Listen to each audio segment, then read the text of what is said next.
Mga kap, magluto naman tayo ng creamy mushroom sopas. Kaya naggisa na ako ng sibuyas at bawang. Pagkatapos ilagay na rin yung ating chicken balls. Hotdog na rin, sama na.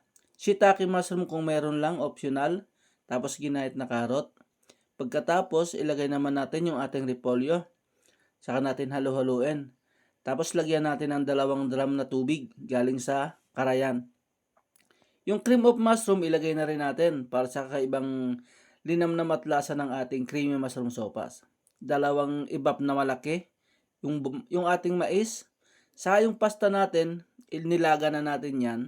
Pagkatapos lagyan natin ng itlog habang hinahalo natin. Tapos pampalapot na rin, lagyan natin.